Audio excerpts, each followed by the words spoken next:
Solving simultaneous linear equations, यानी ऐसी linear equations जिनका कॉमन सॉल्यूशन हो उन्हें साइमल्टेनियस लीनियर इक्वेशंस कहा जाता है।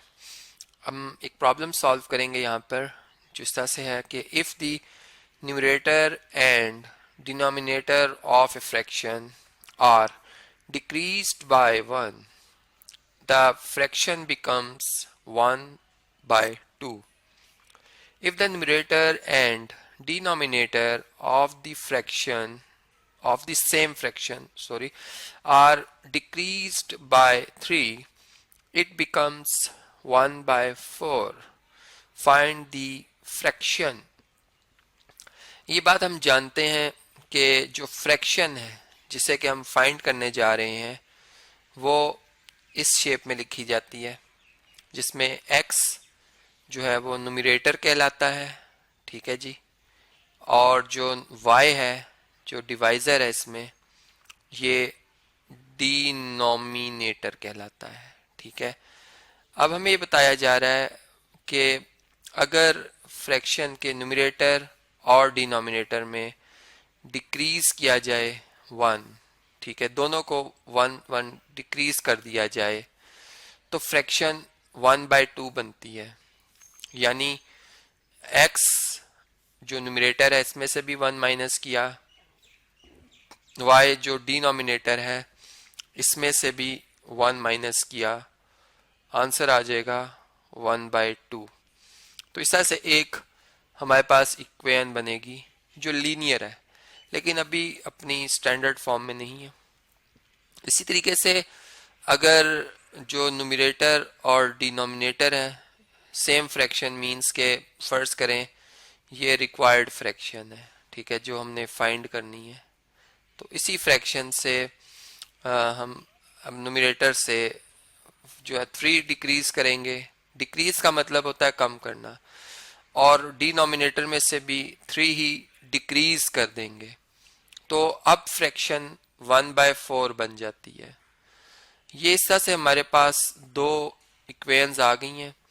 अब ये दोनों लीनियर हैं, लेकिन अब हम इन्हें स्टैंडर्ड फॉर्म में लिखते हैं, ठीक है जी। तो मैं स्क्रीन के अब दूसरी तरफ मूव कर देता हूँ।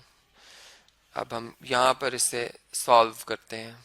देखें इक्वेशन 1 को हम कैसे लिख सकते हैं, क्रॉस मल्टीप्लाई कर लेंगे, ये 2 जो इधर डिनोमिनेटर में है इधर न्यूमरेटर से मल्टीप्लाई होगा, और ये y-1 यहाँ डिनोमिनेटर में है ये 1 से मल्टीप्लाई होगा। इसे हम क्रॉस मल्टीप्लिकेशन कहते हैं, ठीक है। तो ये देखें हमारे पास क्या आंसर आएगा इससे, अब वो मैं आपसे शेयर कर रहा हूँ, ठीक है। और अब इससे ज़्यादा अगर हम देखें तो यहाँ distributive property of multiplication over subtraction जो है वो अप्लाई हो रही है।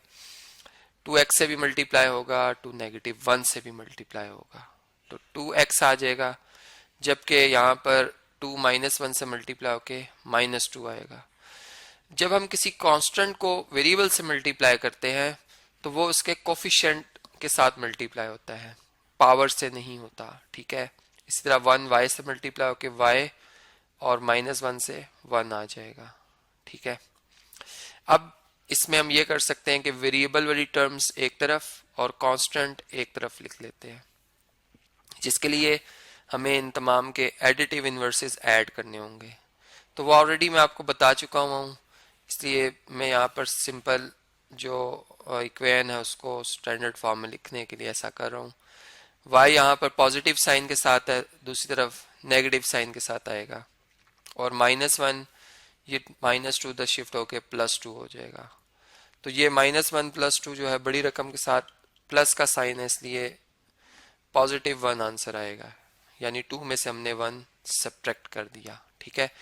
इसे मैं इक्वेशन नंबर A कह देता हूँ, और बल्कि इसमें से हम ऐसा कर लेते हैं कि y की वैल्यू को सेपरेट कर लेते हैं।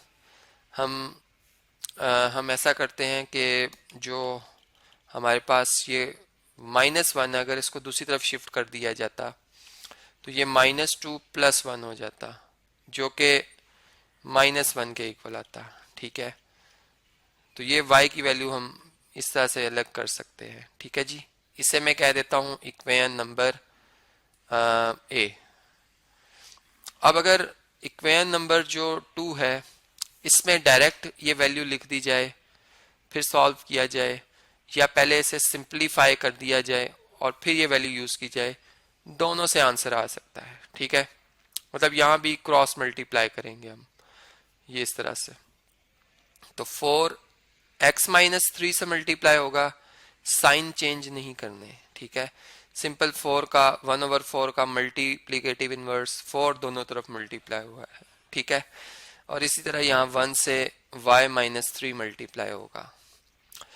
अब इस जो क्वेश्चन है इसको मैं यहाँ पर अभी स्टॉप कर रहा हूँ, हम इसे कंटिन्यू करेंगे नेक्स्ट वीडियो में, और वहाँ हम देखेंगे कि ये किस तरीके से मुकम्मल सॉल्व हो सकता है।